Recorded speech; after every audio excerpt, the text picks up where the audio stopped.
الرحیم بات چل رہی تھی ائمہ مساجد کے حوالے سے اور نئے فضلاء کرام کے حوالے سے کہ ان میں کن اوصاف کو اگر وہ اختیار کریں تو اس سے ان کی اپنی ذات کو اور دوسروں کو نفع زیادہ ہوگا۔ اس قسم کے اعمال اور اوصاف کا تذکرہ چل رہا تھا، جس میں سے 70 اوصاف میں نے عرض کر دیے تھے۔ آج کے درس میں 71 نمبر پر ہے اعلیٰ اور ارفع کاموں میں اپنا وقت صرف کریں۔ اعلیٰ اور ارفع کاموں میں اپنا وقت صرف کریں، اس کا مطلب یہ ہے کہ بعض کام ایسے ہوتے ہیں کہ جو انسان اپنے ساتھیوں سے، دوستوں سے بھی ان میں مدد لے سکتا ہے، تو اسے چاہیے کہ وہ خود اپنے آپ کو اونچے اور اعلیٰ کاموں میں رکھے۔ مثلا علمی کاموں میں اپنا وقت لگائے، تحقیقی کاموں میں اپنا وقت صرف کرے۔ اب بعض ساتھی انتظامی کاموں میں لگ جاتے ہیں جس سے ان کی علمی صلاحیتیں ساری ختم ہو جاتی ہیں، وقت ضائع ہو جاتا ہے۔ مثلا اب مسجد میں امامت ہے تو اور مسجد کی ذمہ داری ہے، اب اگر وہ انتظامی کاموں میں لگ گیا، ایک چیز خریدنے کے لیے اب 6 نمبر جا رہا ہے، 2.5 نمبر جا رہا ہے، کبھی بازاروں میں آج سیمنٹ کے لیے جانا ہے، آج ریت کے لیے، آج سریے کا کام ہے، مستریوں سے بات کرنی ہے، مزدوروں کے ساتھ حساب کتاب رکھنا ہے، سارے معاملات کے مکمل اپنے پاس معلومات رکھنی ہے۔ یہ جب انتظامی کام آپ اپنے ذمے لے لیں گے، اگرچہ یہ بھی دین کا کام ہے لیکن آپ کا قیمتی وقت اس میں ضائع ہو جائے گا، تو آپ اپنے آپ کو اعلیٰ کاموں میں رکھیں، یعنی مطالعے میں، تحقیق میں، تخریج میں، تمرین میں، تصنیف میں۔ اس کام کے لیے ایک شخص اپنے ساتھ نائب رکھ لیں جو ان کے ساتھ ان کی زبان میں بات بھی کر سکے گا۔ عوام الناس میں ایسے لوگ ہوتے ہیں جو مزدوروں کو اچھی طرح سے ڈیل کر سکتے ہیں، وہ مزدوروں کے ساتھ نرمی گرمی سختی ہر مزاج میں بات کر سکتے ہیں۔ آپ بات کریں گے، بولیں گے دیکھیں معاذ اللہ علماء بد اخلاق ہیں، کس طرح پیش آ رہے ہیں۔ اس لیے ایسا آدمی جو ہوگا وہ ساتھیوں کے ساتھ بات کر سکے گا، ہر معاملے کو رکھے گا، تو انسان اعلیٰ کاموں میں لگے۔ اسی طرح اگر اللہ نے استعداد صلاحیت دی ہے، مثلا ایک کلاس ناظرے کی پڑھانے کی، یہ بھی دینی خدمت ہے، لیکن اگر اللہ اس سے اعلیٰ کام لے رہا ہے، تحقیقی کوئی کام اس کو مل رہا ہے، تو اس کو وہ ترجیح دے دے تاکہ وہ اپنا وقت سارا اس علمی اور تحقیقی کام میں لگائے۔ تو یعنی صرف وقت گزاری مقصد نہ ہو، صرف ٹائم پاس کرنا نہ ہو، بلکہ مقصد یہ ہو کہ اونچا اور اچھا کام کرے جو اس کے جانے کے بعد بھی اس کی نیک نامی کا ذریعہ بن جائے، اور علاقے کی سطح میں بھی ایسا کام ہو جو اس کی شان کے مطابق ہو۔ اگر اس سے نچلے لوگ کر سکتے ہیں تو وہ کام ان سے لینا چاہیے، خود اپنے معیار اور علم کے مطابق کام کو کرنا چاہیے۔ نمبر 72، عمومی نفی کرنے میں جلد بازی نہ کریں۔ عمومی نفی کرنے میں جلد بازی نہ کریں، اس کا مطلب یہ ہے، بعض ساتھیوں میں یہ بات ہوتی ہے، ایک دم نفی کر لیتے ہیں۔ کوئی حدیث پوچھتا ہے، بھائی یہ حدیث ہے، نہیں ایسی تو کوئی حدیث ہی نہیں، میں نے کبھی پڑھی نہیں ہے، میرے مطالعے میں نہیں آئی۔ بھئی ایسا یہ واقعہ ہم نے فلاں سے سنا، نہیں یہ واقعہ ٹھیک نہیں ہے، غیر مستند ہے، میں نے تو آج تک نہیں پڑھا۔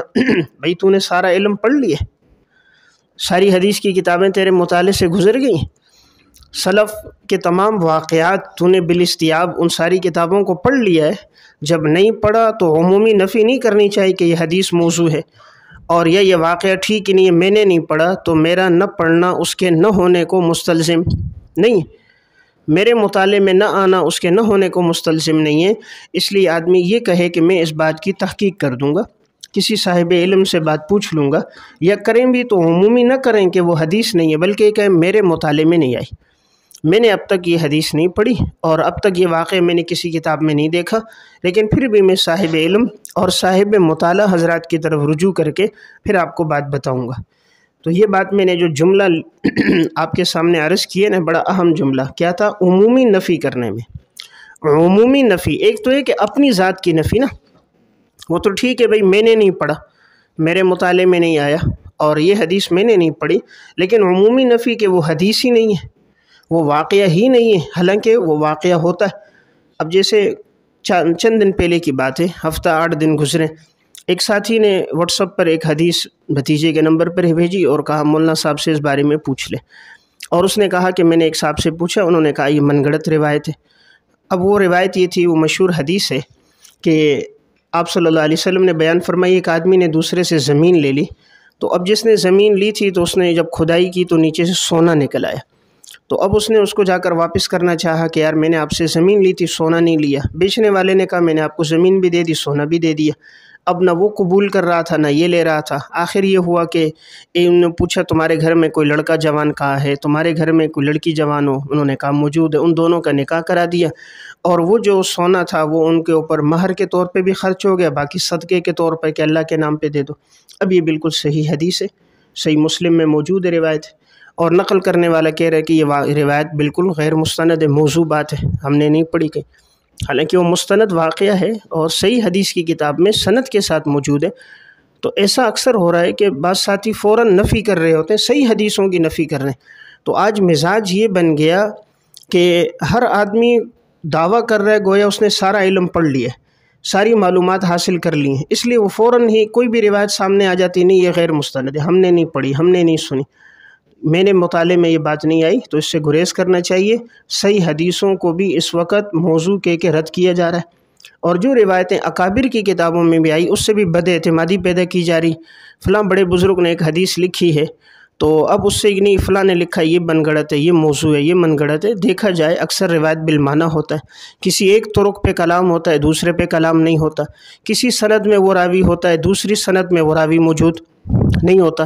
تو اس لیے ان حضرات نے اگر کوئی روایت لائی بھی بالفرض اگر وہ موضوع ہے بھی، تو آپ صرف روایت بیان کر لیں، کسی شخصیت کا نام لے کر اس کی تذلیل کرنا، تحقیر کرنا، ان کی شان کو گھٹانا، لوگوں کے سامنے ان کی عزت کو کم کرنا، یہ کوئی دینی خدمت تو نہیں ہے کہ آپ عوام کے سامنے، طلباء کے سامنے فلاں بڑے بزرگ ہیں انہوں نے یہ حدیث لائی اور بالکل من گڑت ہے۔ تو اب ان کی جتنی دینی خدمات، ان کی تصنیفی تالیفی خدمات، ان سب پہ پانی پھیر دیا جاتا ہے ایک بات کو دیکھ کر۔ اگر کوئی ایک بات، کوئی ایک روایت وہ ایسی لے بھی آئے تو مطلق بیان کر دیا جائے، اس سے ان کی شان یا ان کے مقام کو کم نہ کیا جائے، تذلیل اور تحقیر کا پہلو نہ ہو۔ تو بہرحال یہ اہم بات ہے، اگر ایسی کوئی بات آئے تو اپنے حد تک رکھی جائے، عمومی نفی نہ کی جائے۔ نمبر 73، روایت بالمعنی کریں تو اس کی وضاحت کریں۔ روایت بالمعنی کریں تو اس کی وضاحت کریں۔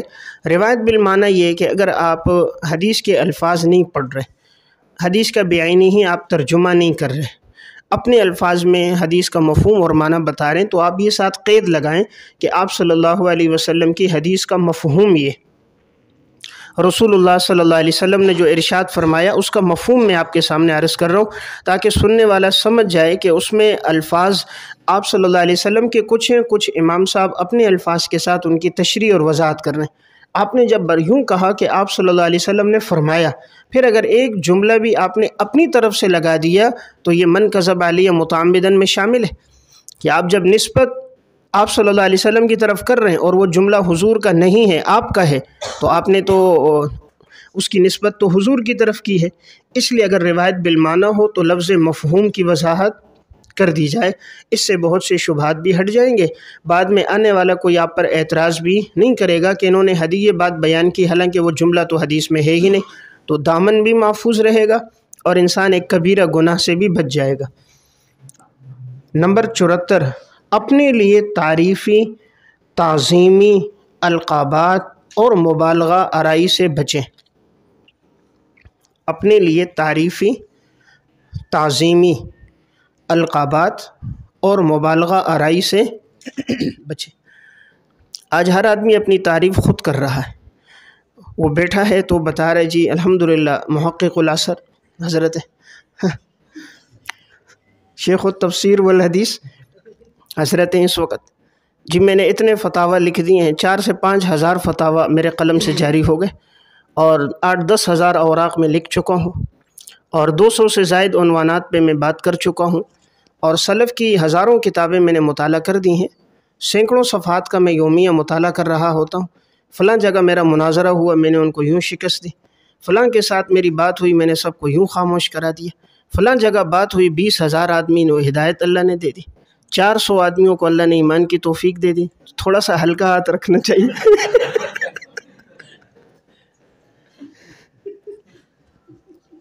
تو اپنی تعریف اور اپنے لیے القابات بہرحال یہ مناسب نہیں ہے۔ قرآن کریم میں بھی اللہ رب العزت نے ہمیں اس چیز سے منع کیا ہے کہ کوئی انسان اپنا تزکیہ بیان نہ کرے۔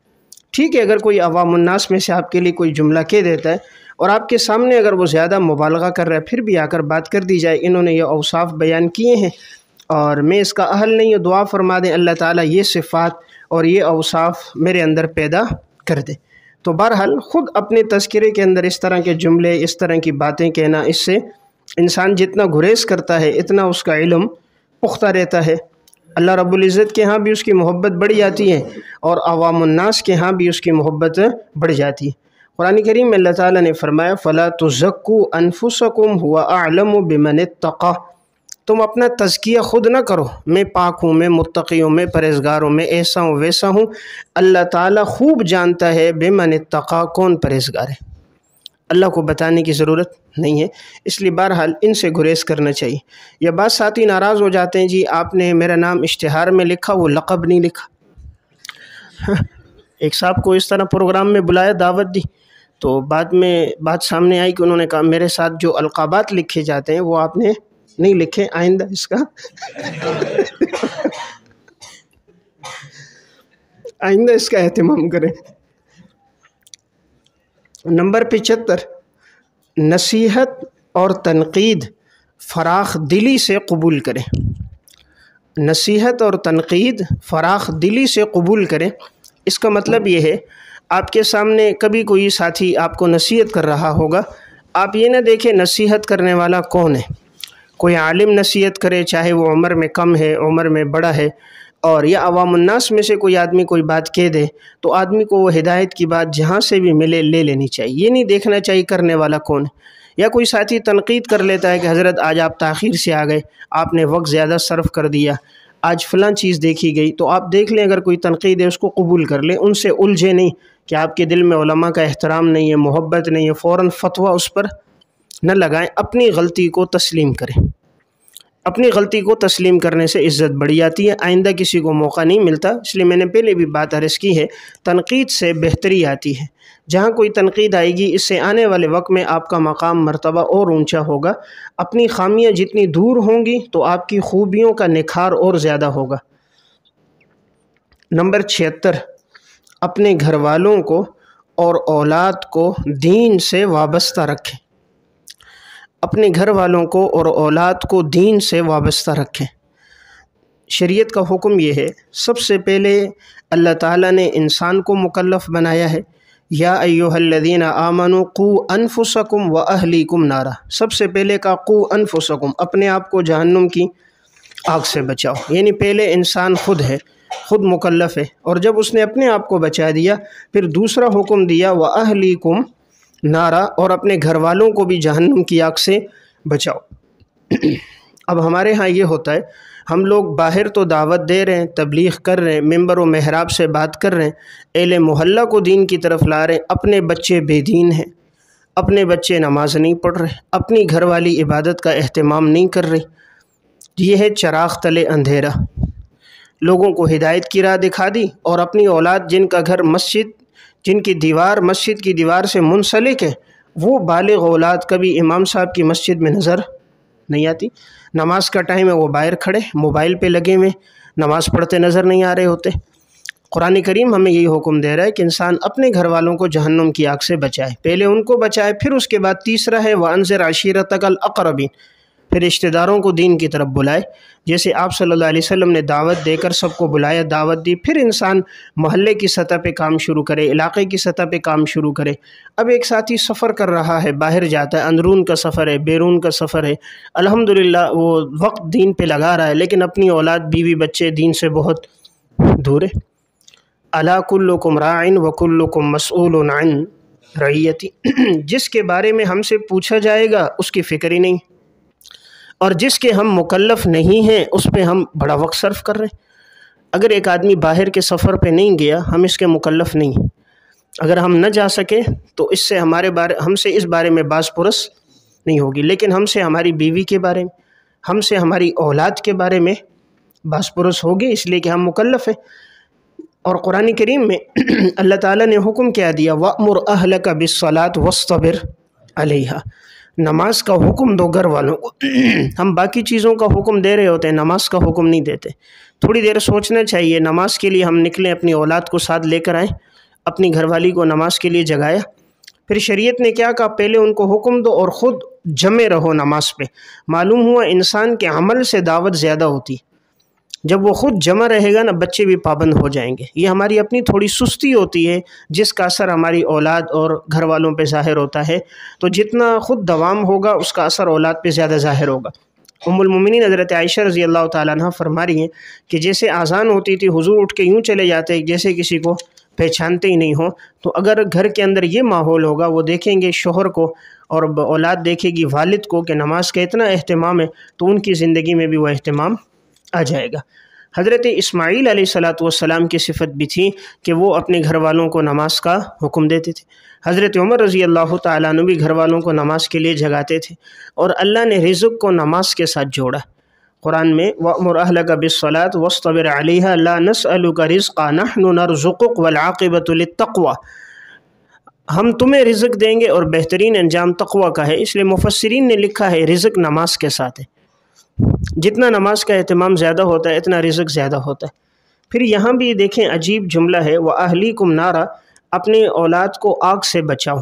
آج اگر دنیا کی آگ لگی ہوئی ہو، انسان کتنا، اگر سامنے آگ ہے اور 3-4 سال کا بچہ آگ کی طرف جا رہا ہے، کتنا چیختے چلاتے ہیں ماں باپ، بیٹا آگ ہے، آگ ہے، بیٹا سانپ ہے، آگے نہیں جانا، کہیں نیچے گر جاؤ گے، اس لیے کہ چھت ہے، سامنے دیوار نہیں ہے۔ دنیا کی آگ سے ڈرا رہے، آخرت کی آگ سے نہیں ڈرا رہے۔ دیکھیں دنیا کی آگ میں ہم صرف اس پر وہ نہیں کرتے کہ صرف بچے کو آواز دے دیں آگ ہے، اگر بچہ نہیں روکتا تو خود اٹھ کر جاتے ہیں اور اس کو روکتے ہیں، تو اس کے لیے کتنی محنت ہے، اتنی وہاں کے لیے محنت ہونی چاہیے۔ قرآن کریم کے یہاں جملے بڑے عجیب ہیں۔ دیکھیں قرآن نے کہا علیہا ملائکۃ، آگ پر کون مقرر ہے؟ فرشتے۔ فرشتوں کی صفت کیا ہے؟ غلاظ، مزاج ان کا سخت ہے، ان کو جو ہے نا وہ ترس نہیں آئے گا۔ دیکھیں جو مقرر ہوں انسان پر سزا دینے کے لیے، کبھی وہ سزا دے رہے ہوتے ہیں لیکن ترس آ جاتا ہے، وہ کہتے ہیں یار چلو نرمی کر دو۔ لیکن اللہ نے کہا جو ہم نے جہنم پہ فرشتے مقرر کیے ہیں غلاظ، ان کا مزاج اتنا سخت ہے، وہ تمہیں سزا دیتے رہیں گے، ان کو ترس نہیں آئے گا۔ شداد، بہت زیادہ طاقتور ہے، جتنا سخت مزاج بھی ہو، لیکن کبھی ایسا ہوتا ہے مجرم جو ہے وہ طاقتور ہو جاتا ہے نا، مجرم طاقتور ہو جاتا ہے اور وہ اس کو قانون سزا ہی نہیں دے سکتا۔ آپ قانون اس پہ کیسے ہاتھ ڈالے؟ وہ ملک کا وزیر داخلہ ہے، وہ ملک کا وزیر خارجہ ہے، اس کے اوپر تک سارے روابط ہیں، تو قانون ہاتھ ڈالے گا؟ یا وہ کہہ دیتے ہیں بھئی اس کے ہاتھ وہ نا پونچھ بڑی ہے، ہاتھ لمبے لمبے، تعلقات زیادہ ہیں، تو پھر وہ مجرم بھی پتہ بھی ہے، غصہ بھی آ رہا ہے سزا دوں، لیکن کیسے دیں؟ تو قرآن نے کہا کہ وہ فرشتے جو ہوں گے شداد، وہ اتنے طاقتور ہیں، ان سے زیادہ کوئی طاقتور تعلقات والا نہیں ہے۔ لا یعصون اللہ ما امرہم، وہ نافرمانی نہیں کریں گے۔ اب ہوتا ہی ہے کہ بھئی کہا ان کو سزا دو، اب وہ طاقتور بھی ہیں، غصہ بھی ہے، سزا بھی دے رہے ہیں، لیکن کبھی نافرمانی کر لیتے ہیں، یعنی کچھ پیسہ مل گیا، چائے پانی مل گئی، یار حکم تو آیا ہے کہ ان کو سخت سزا دو، کال کوٹھڑی میں رکھو، لیکن پیچھے سے تھوڑا سا پیسہ مل گیا، نافرمانی کر لیتے ہیں، دکھاتے کچھ ہیں اندر کچھ ہوتا ہے، نام ہے جیل کا، اندر پورا حال ہے، تمام چیزیں میسر ہیں اس کو۔ فرشتے نافرمانی نہیں کریں گے، اللہ نے جو سزا کا کہا ہے وہی سزا دیں گے۔ وَيَفْعَلُونَ مَا يُؤْمَرُونَ، کریں گے وہ جس کا اللہ نے حکم دیے۔ ہوتا کیا ہے، سزا حکم ہے کہ بھئی ان کو کوڑے لگاؤ 100، تو کوڑے مار دیتے ہیں لیکن 20 مار دیتے ہیں، سزا دے دیتے ہیں لیکن اعلیٰ ہی نہیں، تھوڑی سی ہلکی کر دیتے ہیں۔ فرشتوں میں کہا وہی کریں گے جو اللہ نے حکم دیے۔ تو یعنی اللہ رب العزت نے یہ جملے لا کر انسان کو اس طرف کو یہ متوجہ کیا ہے۔ تو بہرحال یہ ایک بڑی اہم بات ہے، اولاد کو دین کے ساتھ ضرور وابستہ رکھیں۔ اکثر آج کل جو ہماری نئی نسل آ رہی ہے، ہم اپنے بچوں کو دین نہیں سکھا رہے۔ دین نہ سکھانا اس بات کی دلیل ہے گویا وہ اپنے اس دین سے خوش نہیں ہے۔ ایک عالم اگر اپنے بچے کو عالم نہیں بنا رہا، حافظ نہیں بنا رہا، گویا وہ اپنے دین سے خوش نہیں ہے۔ جب دین سے خوش نہیں پھر اس نے کیوں پڑھا؟ جس دین کی وجہ سے آج وہ تنخواہ مراعات سب کچھ لے رہا ہے، جو نام استعمال کر رہا ہے، اگر وہ اپنے خود اس پر خوش ہی نہیں پھر اس کو پڑھنا ہی نہیں چاہیے تھا۔ تو ایک آدمی جو نہیں پڑھا رہا گویا وہ اس پر خوش نہیں ہے۔ دیکھیں ڈاکٹر اپنے بیٹے کو ڈاکٹر بناتا ہے، انجینئر اپنے بیٹے کو انجینئر بنا۔ آج حافظ قرآن قاری صاحب، عالم صاحب اپنے بیٹے کو حافظ قاری نہیں بنا رہا۔ تو جو نئی نسل ہماری آ رہی ہے، عوام الناس اولاد کو دین کی طرف لا رہے ہیں، اور اہل علم کے بچے یونیورسٹیوں کالجوں میں جا رہے ہیں۔ اور یہ کیا ہے؟ مادیت ہے، ان کی دولت اور پیسے کی طرف حرص و ہوس ہے کہ بھئی یہ امامت سے کیا ہوگا، 8-10 ہزار تنخواہ ہے، سرکاری نوکر ہوں گے بڑی تنخواہ لے لیں گے، بڑا پیسہ لے کر آئیں گے۔ ٹھیک ہے، سرکاری نوکر ہوگا، پیسہ زیادہ لائے گا، اور پھر وہ فرما بردار نہیں ہوگا، پھر وہ آنکھوں کی ٹھنڈک نہیں بنے گا، پھر وہ آپ کا نافرمان ہوگا، بد اخلاقی کا ذریعہ بنے گا، کورٹ میرج کرے گا، آپ کی عزت کو خاک میں ملا دے گا۔ دوسرا 10,000 لائے گا لیکن آپ کی عزت کو آسمانوں تک پہنچا دے گا، جہاں وہ بات کرے گا، قرآن سنائے گا، ممبر پہ بیٹھ کے دعوت دے گا، وہ آپ کی نیک نامی کا ذریعہ ہوگی۔ اس لیے اصل بات میں نے ایک عرض کر دی، یہ بڑی اہم چیز ہے کہ اپنی اولاد کو، گھر والوں کو دین سے وابستہ رکھنا چاہیے، اس بارے میں فکر مند ہو۔ مولوی کا شیطان مولوی ہوتا ہے، اب اس کا ذہن بنا دیا، بھائی تم اپنے بیٹے کو، کسی کو بتا دیا کہ تم اس کو کرکٹ میں لگا دو، کسی کو بتا دیا تم اپنے بیٹے کو فلاں کام پہ لگا دو، کسی کو کہا کاروبار میں لگا دو، کسی کو کہا عیاشی میں لگا دو، دولت اور پیسے میں لگا دو، فلاں فلاں عہدے میں لگا دو، اب وہ اس میں لگ گیا، جی وہاں سے لائے گا کما کے۔ ایسا عموماً نہیں ہوتا۔ اللہ تعالیٰ نے آپ کو دین کے ساتھ جوڑا ہے، آپ اپنی اولاد کو بھی دین کے ساتھ جوڑیں، اور آپ کی عزت آپ کی اولاد کے دین کے ساتھ جڑنے میں۔ دیکھیں حضرت شاہ ولی اللہ رحمہ اللہ نہیں ہے آج ان کی چاروں اولادوں کا نام موجود ہے، اور نام دین کی وجہ سے ہے۔ شاہ عبد القادر رحمۃ اللہ علیہ، شاہ رفیع الدین رحمۃ اللہ علیہ، شاہ عبد الغنی، شاہ عبد العزیز رحمۃ اللہ علیہ، حضرت مفتی محمد شفیع صاحب رحمۃ اللہ علیہ نے اولاد کو دین کے ساتھ لگایا۔ آج اولادوں کا نام بھی زندہ اور والد کا نام بھی زندہ ہے۔ مفتی اعظم پاکستان تھے حضرت مولانا مفتی محمد رفیع عثمانی صاحب رحمۃ اللہ علیہ، شیخ الاسلام حضرت مولانا مفتی محمد تقی عثمانی صاحب دامت برکاتہ، حضرت مولانا محمد ولی رازی صاحب دامت برکاتہ، اور ذکی کیفی رحمہ اللہ، ساری اولاد اللہ نے نیک صالح متقی دی۔ تو یہ اولاد کی دینی تربیت ہے۔ تو دینی تربیت کا اثر یہ ہوتا ہے کہ دنیا سے جانے کے بعد بھی وہ ادارے اور وہ چیزیں قائم بھی رہتی ہیں، اور اللہ ان کے فیض کو ساری دنیا میں پھیلا بھی دیتا ہے۔ آج دیکھیں علامہ محمد یوسف بنوری رحمہ اللہ، اخلاص تھا، دین کے ساتھ رہے اور اپنی اولاد کو دین سے وابستہ رکھا، آج سارے عالم میں اس کا فیض پھیلا ہوا ہے۔ جو کوئی یہاں پہنچتا ہے بنوری ٹاؤن جاتا ہے، جو وہاں آتا ہے حضرت بنوری رحمہ اللہ کی قبر پہ حاضری دیتا ہے۔ تو یعنی جو بھی جب تک ہم وہاں تھے سابیہ میں، دورے میں، کثرت سے دیکھا لوگ جب بھی آتے تھے وہاں نماز پڑھتے کا ایک روحانیت محسوس ہوتی، اور الحمدللہ وہاں حضرت کی قبر پہ حاضری دیتے، دعا فرماتے۔ تو میں ایک بات عرض کر رہا تھا، جب زندگی میں اخلاص ہوتا ہے، انسان اولاد کو وابستہ رکھتا ہے، تو اس کے اچھے ثمرات اس کے دنیا سے جانے کے بعد بھی ظاہر ہوتے ہیں۔ اس لیے اولاد کو دین سے ضرور وابستہ رکھیں، اور اللہ تعالیٰ اس کے ذریعے جو عزت دے گا وہ کئی گنا دنیا کی عزت سے بڑھ کر ہوگی۔ آج دیکھیں وہ لوگ دین کی طرف آ رہے، اداکار آ رہے ہیں دین کی طرف۔ جنید جمشید تھا، اس لائن کو چھوڑا، دین کی طرف، کروڑوں روپے چھوڑے نا، 2 کروڑ روپے ایک گانا گانے پہ مل رہے تھے، اور ان حالات میں مل رہے ہیں کہ وہ اپنی آپ بیتی سنا رہے، جب ان کے پاس اتنے پیسے نہیں ہیں وہ گھر والوں کو لیے دوا لے کر آ سکیں، گھر والی کے لیے خرچے کے پیسے نہیں، دوائی کے پیسے نہیں ہیں، گھر میں کھانے کے لیے کچھ نہیں، اور اتنی بڑی بڑی آفریں، 2-2 کروڑ روپے کی آفریں وہ ٹھکرا رہے۔ وہ لوگ اس لائن کو چھوڑ کر یہاں آ رہے، اور ہم اس لائن کو چھوڑ کر وہاں جا رہے۔ ایک بات یاد رکھیں، دین میں آنے سے عزت بڑھ جاتی ہے، کم نہیں ہوتی۔ آج سعید انور اس طرف آیا، اللہ نے کتنی عزت اس کی بڑھا دی۔ اگر یہ کھلاڑی ہی رہتا، اس طرف نہ آتا، اتنی عزت نہ ہوتی۔ آج اللہ نے سب کے دلوں میں عزت ڈال دی۔ علماء ان سے وقت لے رہے مسجد میں بیان کروانے کے لیے، صلحاء ان سے وقت لے رہے، انہوں نے اس عیاشی کو، دولت کو، سب کو چھوڑا اور اس طرف آ گئے۔ آج اللہ نے کتنی عزت بڑھا دی، جتنے ساتھی اس طرف آئی ان کی عزت بڑھ گئی۔ آپ وہ دیکھیں کرکٹ کے کھلاڑی ہیں، انضمام الحق ہے، یہ ثقلین مشتاق ہے، دیگر جتنے ہیں، یوسف تھا، اب وہ دین کی طرف آیا، اسلام لایا، اللہ نے کتنی عزت اور وقار بڑھا دیا۔ آج کراچی کی سطح میں شاید کسی کا اتنا بڑا جنازہ نہ ہو جو جنید جمشید کا جنازہ ہوا۔ کتنے اداکار روزانہ مرتے ہیں، 2 صفیں بھی نہیں ہوتی، لیکن دین سے جڑ گیا تو عزت اللہ نے بڑھا دی۔ تو اصل عزت دین میں ہے۔ اس لیے میں نے ایک بات عرض کی، اولاد کو دین سے وابستہ رکھے، اللہ نے اسی میں عزت رکھی ہے، دولت میں نہیں ہے۔ دولت پیسہ نہیں، اللہ عزت دے گا وہ اس سے کئی گنا زیادہ۔ آدمی دولت کیوں کماتا ہے؟ عزت کے لیے۔ پیسہ کیوں کماتا ہے؟ عزت کے لیے، اور وہ عزت اللہ نے آپ کو دے دی ہے۔ اس لیے اپنی اولاد کو ضرور اس سے وابستہ رکھے، اللہ رب العزت ان کے لیے رزق کا اہتمام اور انتظام کر دے گا، اس کا وعدہ اللہ نے لیا۔ نمبر 77 کسی عالم کی تحقیر اور تذلیل نہ کریں، کسی عالم کی تحقیر اور تذلیل نہ کریں۔ دیکھیں اختلاف دلیل سے ہوتا ہے، کسی سے اختلاف رکھنا ہے دلیل سے اختلاف رکھا جائے، تحقیر اور تذلیل نہ ہو، اختلاف کا تذکرہ دلائل کی روشنی میں ہو، اس میں توہین نہ ہو۔ کسی عالم سے اختلاف رائے ہے، کسی مسئلے میں کوئی بات آپ نے بیان کرنی بھی ہے تو آپ ان کا نام لے کر تنقید نہ کریں، ان کی تذلیل نہ کریں، ان کا تذکرہ ادب اور احترام کے ساتھ کریں۔ ان کی کوئی رائے ہے اسے بیان کر دیے جائے، بیان کرنے کے بعد اگر اس سے کوئی اختلاف رکھا جا رہا ہے اختلاف رکھ دیا جائے۔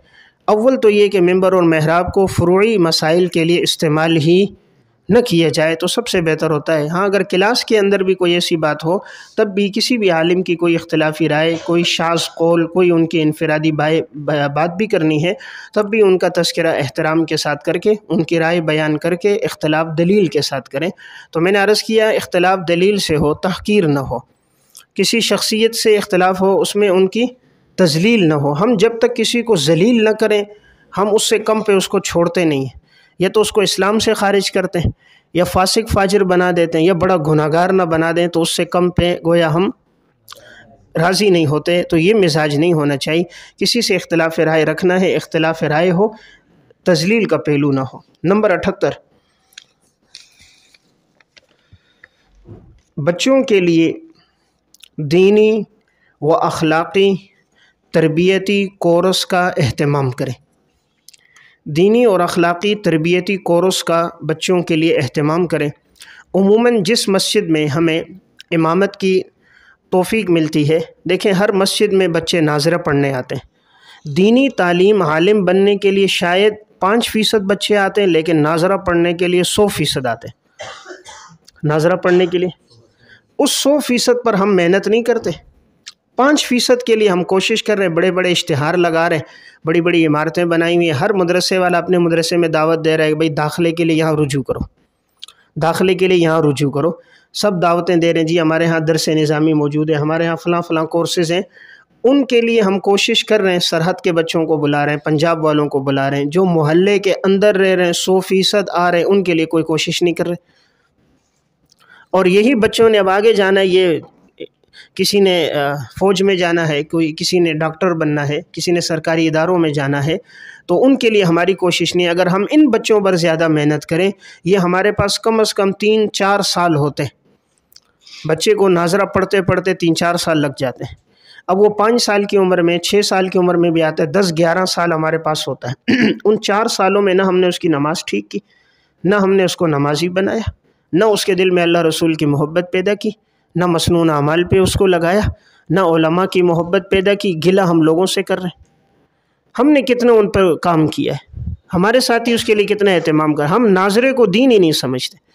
ناظرے کی کلاس والے، پڑھانے والے اساتذہ، حفظ کرانے والے اساتذہ کو حیثیت نہیں دی جاتی، کتب والے اساتذہ کو بڑی حیثیت دی جائے گی۔ ایک ساتھی حالانکہ وقت وہ لوگ زیادہ لگا رہے ہیں، حفظ پڑھانے والا کتنا ٹائم لگا رہے، صبح فجر کے بعد سے لے کر عشاء تک، کتب پڑھانے والا تو 2 گھنٹے پڑھا رہا ہے، اور اس میں اتنی مغزماری اور محنت نہیں ہے، جتنی مغزماری اور محنت اس میں زیادہ ہونا چاہیے۔ ان کی عزت زیادہ، وقار، اور ان کے لیے رہائش کا انتظام، کھانے پینے کا انتظام، اکرام ان کے لیے زیادہ ہونا چاہیے بنسبت اس کے وہ براہ راست قرآن سے وابستہ ہے، اور ہم براہ راست قرآن سے نہیں ہیں۔ یہ سارے علوم عالیہ میں سے ہیں، یعنی کوئی بھی صرف نحو منطق پڑھا رہا ہے، امید ہے انشاءاللہ اس پر اجر ملے گا، لیکن نصوص میں اس کے اجر کا تذکرہ نہیں آیا۔ تو یہ بات میں نے اہم عرض کی، جہاں آپ کو امامت کا شعبہ ملے آپ بچوں کے لیے کورسز شروع کریں۔ عموماً جون جولائی کی چھٹیاں ہوتی ہیں اسکولوں میں، سردی کی چھٹیاں ہوتی ہیں 10-15 دن، اس میں آپ 40 روزہ کورس شروع کریں، اور بچے صبح کے ٹائم فارغ ہوتے ہیں، آپ ذرا ترغیب دے دیں گے بچے آئیں گے، کسی نماز میں اعلان کر دیں گے، والدین سے کہہ دیں گے بچوں کو صبح بھی بھیجیں، 8 سے لے کر 11 تک کلاس ہوگی، 40 روزہ کورس ہے، اور آج کل اس کی کتابیں چھپی ہوئی ہیں، بنوریٹون سے بھی وہ نصاب چھپے ہوئے ہیں، بچوں کے 40 روزہ تعلیم اور تربیت کے نام سے کورس۔ اس میں یہ ہوتا ہے کہ 40 دن کے اندر دعائیں بھی ہیں اور احادیث بھی ہیں، فرائض بھی ہیں، دین کی ضروری معلومات بھی ہیں، آداب بھی ہیں، معاشرت بھی ہے، تو 40 دن میں بچہ بڑا سیکھ جاتا ہے، اور جب وہ سیکھ جائے تو آخر میں اس کو کوئی نہ کوئی انعام دے دیا مقابلہ کرا کے۔ اسی طرح جہاں پر ناظری کی کلاسیں وہاں اہتمام ہونا چاہیے، 2 گھنٹے سبق ہو، آخر میں کم از کم 25 منٹ آدھا گھنٹہ تربیت ہو۔ مثلا 2 بجے سے لے کر 4:30 تک کلاس ہے، 2 بجے سے 4 تک یہ ہو، اس کے بعد 10 منٹ ان کو عملی طور پر نماز سکھائے۔ یعنی قاری صاحب سے کہا جائے کہ ایک بچہ آگے کھڑا ہو وہ نماز پڑھائے، پیچھے اس طرح بچے پڑھتے رہیں، رکوع بھی کریں، سجدہ بھی کریں، قاری صاحب نگرانی کرے، کسی کی کمر اوپر ہے اس کو بتائے کمر ٹھیک کرو، پاؤں ادھر ادھر کیے پاؤں سیدھے کرو، سجدے میں یوں جاؤ، قیام میں یوں جاؤ۔ ہم عملی طور پر نہیں کراتے، ہم نے کلاس پڑھائی، موبائل میں لگ گئے، ادھر ادھر گھومتے رہے، بس بچے پڑھ رہے ہیں، چیخ رہے ہیں، چلا رہے ہیں، لیکن سیکھ رہے نہیں ہیں۔ تو عملی طور پر ان کو سکھایا جائے، پھر اس کے بعد 10 منٹ دعاؤں میں لگائے جائے، اور ہر ہفتے ایک اصلاحی ان میں بیان ہو۔ ہر جمعرات کے دن 1 گھنٹہ کسی عالم کو دعوت دے دی جائے، یا مسجد کا جو امام صاحب ہے وہ ہو، یا کسی اور امام کو بلا کر 50 منٹ 45 منٹ طلبہ میں اصلاحی گفتگو ہو، اس کا بڑا اثر ہوتا ہے۔ اب میں کبھی مسجد میں بات کر لیتا ہوں بچوں میں، ان کی ذہنی سطح کے مطابق، بچوں 20 باتوں کا اہتمام کرو، 25 کا کرو، تو الحمدللہ جن باتوں کا کہہ دیتا ہوں بڑا عمل کرتے۔ ایک دفعہ میں نے موبائل پہ بات کر دی کہ موبائل پہ بچوں گیم نہیں دیکھو، اس سے آپ کا حافظہ کمزور ہوگا، اپنے گھروں سے موبائل نکالو۔ وہ بچے ایک گھر گیا، باپ کا موبائل لیا، نیچے پھینکا، توڑ دیا۔ اس نے بولا بھائی کیوں توڑ دیا؟ کہا مفتی صاحب نے کہا تھا گھر میں موبائل نہیں رکھو۔ آ کر کہنے لگا حضرت نقصان تو ہو گیا لیکن چلو اچھا ہو گیا، اچھا ہو گیا یہ کہ بچے کا ذہن بن گیا۔ ماشاءاللہ بچے آ رہے ہوتے ہیں، فجر میں بھی اہتمام کر رہے ہوتے ہیں۔ تو ہم لوگ کسی باہر کی جگہ میں دعوت اس کے لیے اہتمام کریں، کسی بڑے جلسے میں ہمیں بلایا جائے، اپنی مسجد میں 500 بچے ہمارے پاس پڑھ رہے ہیں، ان میں کبھی بیان نہیں کریں گے۔ 20 آدمیوں میں بیان کی دعوت دی جائے تو اس کی بڑی پبلسٹی کر کے جائیں گے، اور اپنے پاس اتنے بچے پڑھ رہے ہیں ان میں بات نہیں کریں گے۔ تو اس لیے وہاں ان میں بات ہر ہفتے یہ نہ ہو تو مہینے میں آپ بیان کی ترغیب دیں۔ اور ایک بات بڑی اہم یہ ہے، آپ اپنے ہاں کوئی ناظم بنائیں جہاں آپ کو امامت کا شعبہ ملے، اور ہر بچے کا ریکارڈ ہو، نام، والد کا نام، اس کا ایڈریس اور موبائل نمبر اس کے والد کا، اور ایک سم خرید لیں جو مسجد کے استعمال میں آئے، اور اس کا خرچہ مسجد سے دیا جائے۔ اور ناظم صاحب کا کام یہ ہو کہ جو بچہ نہ آئے تو اس کو پتہ ہو، وہ اس کے والد کو فون کر کے بتائے آج بچہ نہیں آیا، 2 دن ہو گئے آپ کا بیٹا نہیں آ رہا۔ اکثر ایسا ہوتا ہے بچے گھر سے نکلتے ہیں لیکن مدرسے نہیں آتے، ان کے والد کو پتہ ہوگا کہ ماشاءاللہ یہاں بڑا اہتمام ہے، بچوں کے بارے میں ہمیں بتایا جاتا ہے، ان کی فکر مندی بڑھ جائے گی۔ اور پھر مہینے میں ایک دن ایک اجلاس رکھیں جس میں ان کے والدین میں والد آئیں، ان کے سامنے کارگزاری ہو، بات رکھی جائے۔ پھر کسی بچے میں کوئی خامی ہو والد کو اس کی اطلاع دی جائے، اور ایک یعنی ہر مہینے کا ریکارڈ محفوظ ہو ہر کلاس کا، اس میں بچے نے کہاں سے کہاں تک پڑھا۔ اب ہوتا کیا ہے، نورانی قاعدہ پڑھتے پڑھتے 2 سال ہو جاتے ہیں، وہ تختی نمبر 2 سے آگے نہیں بڑھا، 2 سال ہو گئے، جی کہاں جی نورانی قاعدہ، جی کہاں جی اماں سے پڑھا، وہ اماں سے آگے نہیں جا رہا۔ تو آخر یہ کیوں نہیں جا رہا؟ استاد کی کمی ہے محنت کی، یا بچے کی کمی ہے، یا غیر حاضری ہے، کیا وجہ کا پتہ چلنا چاہیے۔ تو اس لیے جب ہر مہینے یہ ہوگا اور امام صاحب کی ان پر نظر ہوگی، وہ ہر مہینے بعد چیک کرے کہ بھئی وہ گوشوارہ کہاں ہے، اور گوشوارے میں دیکھے یہ بچہ تختی نمبر 3 سے 4 میں آیا کہ نہیں آیا، نہیں آیا استاد سے پوچھے، استاد وجہ بتائے، اس کے والد سے رابطہ ہو۔ اس طرح نیک نامی بھی بڑھے گی، بچے کا فائدہ بھی ہوگا، ادارہ بھی ترقی کرے گا۔ ہم تنخواہ لے رہے ہوتے ہیں، ذمہ داری ادا نہیں کرتے۔ ہم امام ہیں وہاں کے، ہم بڑے ہیں، سرپرست ہیں۔ حضرت کے نام کے ساتھ اگر سرپرست لکھا نہ ہو حضرت غصہ ہو جائیں گے۔ حضرت سرپرست ضرور ہیں لیکن حضرت نے سرپرستی کا حق ادا کیا؟ کبھی بچوں کے بارے میں رپورٹ لی، پوچھا؟ کبھی اساتذہ میں میٹنگ کی؟ ہونا یہ چاہیے ہر مہینے ایک اساتذہ میں میٹنگ ہو، جتنے آپ کے ماتحت وہاں اساتذہ پڑھا رہے ہیں، حفظ کے، ناظرے کے اور دیگر خدام ہیں اور مسجد کے ساتھ ذمہ دار ہیں، ان پر ہر مہینے میں جب ان کو تنخواہ دیں ایک دعوت کا اہتمام رکھ لیں، مختصر سا کھانا پکا لیں، ساتھی کھانا کھا لیں گے، محبت بھی بڑھ جاتی ہے۔ کھانے سے پہلے جتنی مہینے میں کمی کمزوریاں نظر آئیں ایک پرچی پہ لکھ کر اس میٹنگ میں بیان کر دی جائیں، اس کا بڑا فائدہ ہوتا ہے۔ 8-10 باتیں آپ نے دیکھ لیں، آپ نے وہ ترغیب دے دی۔ دیکھیں یاد دہانی کا ہر آدمی محتاج ہے، تو جب آپ یاد دہانی کروا دیں گے بڑا فرق آ جائے گا۔ اب کبھی بات ہوتی ہے، بات رکھ لیتا ہوں، اساتذہ میں بڑا فرق نظر آتا ہے۔ اب ایک بات تھی کہ بھئی اساتذہ اوپر آ رہے ہوتے ہیں، لائٹیں کھلی ہوتی ہیں، پنکھے کھلے ہوئے ہوتے ہیں، ٹوٹیوں سے پانی گر رہا ہوتا ہے، راستے میں کچرا ہوتا ہے، نہ وہ خود اٹھاتے ہیں، نہ کسی بچے سے کہتے ہیں، نہ کسی بچے سے بند کرنے کا کہتے ہیں۔ ایک دفعہ ترغیب دی، اس کا اہتمام شروع ہو گیا، اساتذہ بند کر رہے ہیں، بچوں سے کہہ دیتے ہیں۔ اسی طرح کوئی اور آپ نے کمی دیکھی اساتذہ میں بتائی، وہ اس کا اہتمام شروع کر دیتے. تو پیار محبت سے بات ہو، تذلیل نہ ہو، تحقیر نہ ہو، ان کو اپنا معاون سمجھیں، ان اساتذہ اکرام کو اپنا نوکر نہ سمجھیں، بھائی سمجھیں کہ وہ آپ کے ساتھ اس خدمت میں شریک ہیں، آپ کے دستے بازو ہیں. تو آپ ان کو اپنا معاون سمجھیں، پیار محبت سے ان سے بات کرتے رہیں اور ان سے کہیں گے ہر آدمی عزت کا بھوکا ہے. جتنا سخت آپ ذمہ داری ڈال دو لیکن عزت سے ڈال دو، اساتذہ اکرام کر دیں گے. اور اگر یہ کہ چھوٹا سا کام ہو لیکن لہجے میں فرعونیت تو نہیں کریں گے، ان کی بھی عزت نفس ہے. تو عزت نفس سے اگر بات کریں گے، اپنے ان اساتذہ سے ماحول اچھا رکھیں گے، اس کا فائدہ زیادہ ہوتا ہے. یہی اساتذہ باہر تعارف کراتے ہیں، باہر بتا رہے ہوتے ہیں کہ بھئی محتمم صاحب کا مزاج کیسا ہے، کس مزاج کے ہیں، اور ان کے بارے میں تمام احوال سے یہ واقف ہوتے ہیں، انتظامی معاملات، نجی معاملات، چندے کے معاملات سے واقف ہوتے ہیں. اس لیے ان کے ساتھ جتنا اچھا برتاؤ ہوگا ان کی آپ کی نیک نامی بڑھے گی. تو بہرحال یہ میں نے ایک اہم بات عرض کی کہ بچوں کے حوالے سے تربیتی کورس کا اہتمام کرنا چاہیے. 40 روزہ کورس ہو، اس کے علاوہ کوئی کتاب ہو، اس کا اہتمام ہو. نمبر 79، ائمہ کرام لوگوں کو بتائیں کہ گناہگاروں سے نفرت نہ کریں. ائمہ کرام لوگوں کو بتائیں کہ گناہگاروں سے نفرت نہ کریں. عموماً ایسا ہوتا ہے، بعض ساتھی جو اب دین کی طرف آ گئے تو اب اگر کوئی ساتھی گناہ میں ہو اس سے بڑی نفرت کرتے ہیں. اب جیسے پوچھتے ہیں جی یہ سود کھا رہا ہے، یہ میرے ساتھ نماز میں کھڑا ہو گیا تو میری نماز تو نہیں ہوئی. اب ایک ساتھی آ کر پوچھنے لگا یہ جو فلاں آدمی ہے وہ صف میں پہلے کھڑا ہوتا ہے اور ہم نے سنا ہوا ہے کہ سود خور آدمی صف میں کھڑا ہوگا تو پورے صف والوں کی نماز نہیں ہوتی، تو اس لیے کہا میں اس کے ساتھ کھڑا نہیں ہوتا، سلام نہیں کرتا، ملتا نہیں ہوں. تو بھئی ان کو سمجھایا جائے، اگر وہ ایک گناہ میں مبتلا ہے تو اس کے سے نفرت نہ کرو، گناہ سے نفرت ہو، شخصیت سے نفرت نہ ہو. اس کو پیار محبت سے سمجھائیں، تحقیر اور تذلیل نہ کریں. گناہگار آدمی کی مثال ہے مسلمان ہیرے کی طرح. ہیرا اگر گندے پانی میں، گٹر میں، نالی میں گر جائے تو وہ گرنے سے اس کے اندر اس کی مالیت میں کوئی کمی نہیں آتی. بس ہیرے کو اٹھا لیا جائے، صاف کر دیا جائے، اس کی مالیت اسی طرح ہوگی. پھر اگر اس کو نگینے میں یا اس کو انگوٹھی میں، تاج میں سجاؤ گے تو اسی طرح اس کی چمک آ جائے گی. مسلمان کو ماحول نہیں ملا، جیسے ہیرا گندگی میں گر گیا، وہ اس کو بھی گندے ماحول میں تھا، جیسے اس سے نکال دیے جائے، اندر ایمان تو موجود ہوتا ہے. ہر آدمی فطرت ایمان پر پیدا ہوتا ہے، تھوڑا سا نکھار ہوتا ہے تو اس کی صلاحیتیں دوبارہ لوٹ آتی. اس لیے بہتر ہے خود بھی تحقیر تذلیل نہ ہو، عوام بھی اگر کسی گناہگار آدمی کی تذلیل کریں، تحقیر کریں، اس سے ہمیں انہیں بچانا چاہیے. سب سے بڑا گناہ کفر ہے، سب سے بڑا گناہ کفر ہے. اور دین کیا کہتا ہے؟ الاسلام یہدم ما کان قبلہ. اسلام سے جب وہ گناہ معاف ہو جائے گا تو توبہ سے ہر گناہ معاف ہو جاتا ہے. نمبر 80، وضو خانہ اور استنجا خانے کی صفائی کا اہتمام کریں.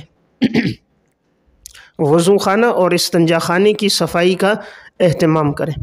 اکثر یہ ہوتا ہے مساجد میں کہ مسجد میں جتنا پیسہ ہوتا ہے زیادہ سے زیادہ کوشش ہوتی ہے اس کو محراب پہ لگاتے. زیادہ پیسہ محراب کی ڈیکوریشن پہ، محراب کی زیب و زینت پر، ممبر پر لگ جاتا ہے، یا مسجد کے اندر کی زیبائش یا باہر کی اس پہ لگتا ہے. وضو خانے اگر دیکھے جائیں، استنجا خانے دیکھے جائیں، وہ اس طرح کے ہوتے ہیں کہ کوئی سلیم طبیعت والا آدمی ان میں جا کر استنجا نہیں کر سکتا، اس کے لیے وضو کرنا دشوار ہوتا ہے. ایک جگہ بیان کے لیے جانا ہوا تو سفر چونکہ گھنٹے کا تھا، وہاں ایک جگہ بات کی، اس کے بعد دوسری جگہ تھا. جیسے وہاں پہنچا، نماز کا ٹائم تھا تو استنجا کرنا تھا، تو استنجا خانے کے لیے اوپر گیا. اب نماز کھڑی ہو گئی تھی تو جیسے استنجا خانے میں گئے، ایک میں، دوسرے میں، تیسرے میں گئے تو اندر دیکھا کہ لوٹے نہیں ہیں، وہ بوتل کاٹ کے رکھی ہوئی ہے. تینوں میں بوتلیں ہوتی ہیں نا پیپسی والی، تو یہ بوتل کاٹ کے رکھی ہے. اور ٹوٹیوں کی جگہ اندر وہ ٹھونسی ہوئی لکڑی کے آگے ربڑ باندھی ہوئی، تو ٹوٹی نہیں لگی ہوئی، وہ اندر ہے. اور جب پانی کے لیے اس کو جیسے نکالا، سارے کپڑے پانی سے بھر گئے اس کے.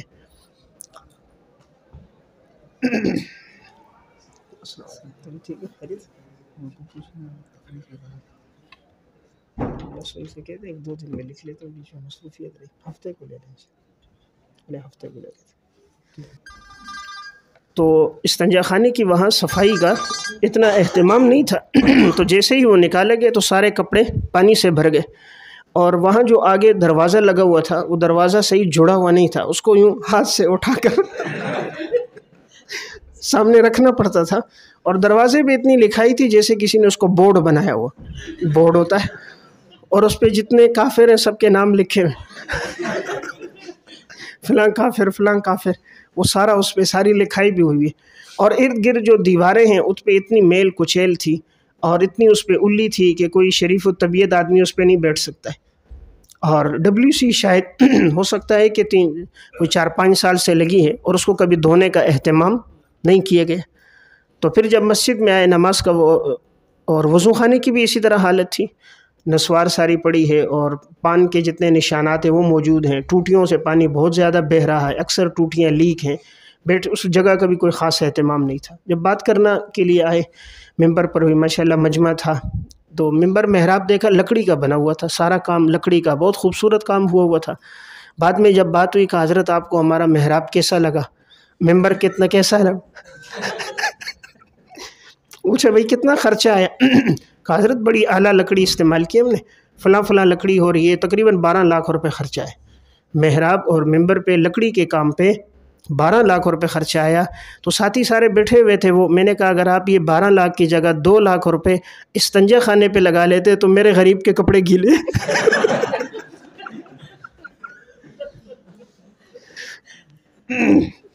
تو ہم اس جگہ کا اہتمام نہیں کرتے، اس لیے امام مسجد کو چاہیے انتظامیہ کو اس طرف متوجہ کرے کہ بھئی وضو خانہ مسجد کا حصہ ہے، وہ مسجد کے کاموں میں استعمال ہوتا ہے، استنجا خانہ استعمال ہوتا ہے، اس لیے اس میں ماربل لگایا جائے، صحیح صفائی کا اہتمام رکھا جائے، صفائی کے لیے اس کے لیے کسی ذمہ دار کا اہتمام ہو، اس کے لیے الگ سے تنخواہ مقرر ہو۔ جتنی زیادہ ان 2 جگہوں میں نظافت ہوگی اس کا اثر مسجد میں پڑے گا، آنے والے مقتدیوں پہ پڑے گا، سلیم الطبیعت آدمیوں کے لیے کوئی دشواری نہیں ہوگی۔ تو بہرحال 80 نمبر پر میں نے بات عرض کی کہ وضو خانے اور استنجا خانے کی صفائی کا اہتمام